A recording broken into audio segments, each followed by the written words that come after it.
এদিকে দেখো তৈরি হচ্ছে হলো স্যান্ডউইচ তৈরি হবে ইনার টিফিনের জন্য। তো এই যে আলুগুলো সেদ্ধ বসিয়ে দিয়েছে, এখানে আলুগুলো প্রায় হয়ে গেছে আর লঙ্কা ফোড়ন দিয়ে দিয়েছি। এবারে দেবো হলো পেঁয়াজ,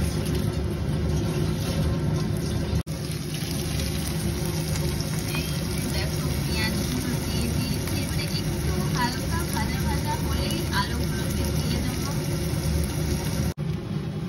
এই যে দেখো আলুগুলো জল ঝরে গেছে, এবারে দিয়ে দেব কড়াইয়ের মধ্যে। এই দেখো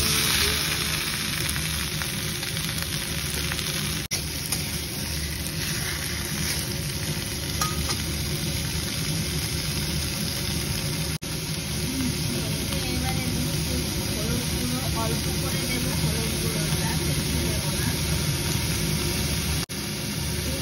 দেখো আলুটা সেদ্ধ করার সময় লবণ দেওয়া ছিল, তার একটু লবণ দিতে হবে।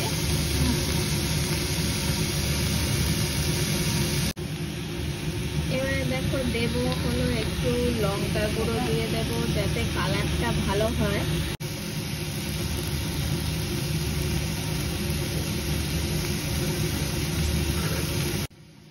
এই মশলাটা খুব বেশ ভালো লাগে, যে কোনো তরকারিতে দিলে বেশ ভালো লাগে। ইনাও খেতে খুব ভালোবাসে, সেই জন্য ম্যাগি মশলা একটু দিয়ে দিলাম।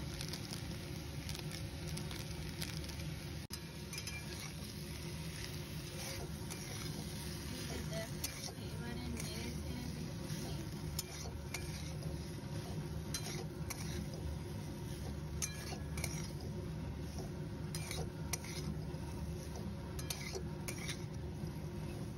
ডালটাকে রেখে দেবো, তারপরে তখন এটাকে এই আলুটাকে ম্যাশ করে নিতে হবে। ম্যাশ করে নিয়ে ব্রেডটাকে সেঁকে নিয়ে তারপরে ভেতরে এই যে আজকে ইনার টিফিনগুলো এই যে দেখো, এই যে এখানে আছে হলো চকো পাই, এখানে আছে মালকিস, আর এখানে আছে তোমার লিটল হার্ট।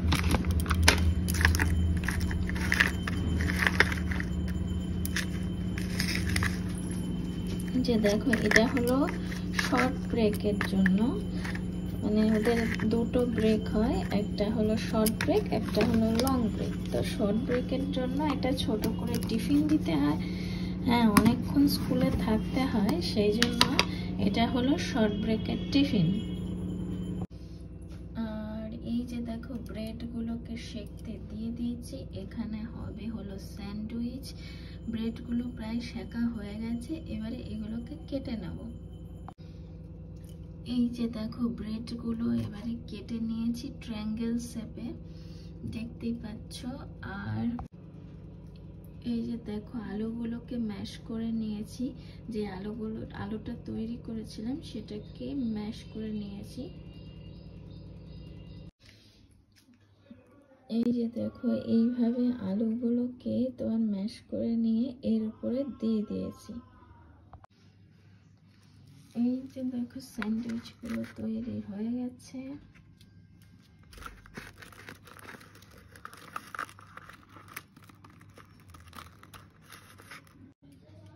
এই যে দেখো কি সুন্দর সাজিয়ে দিয়েছি।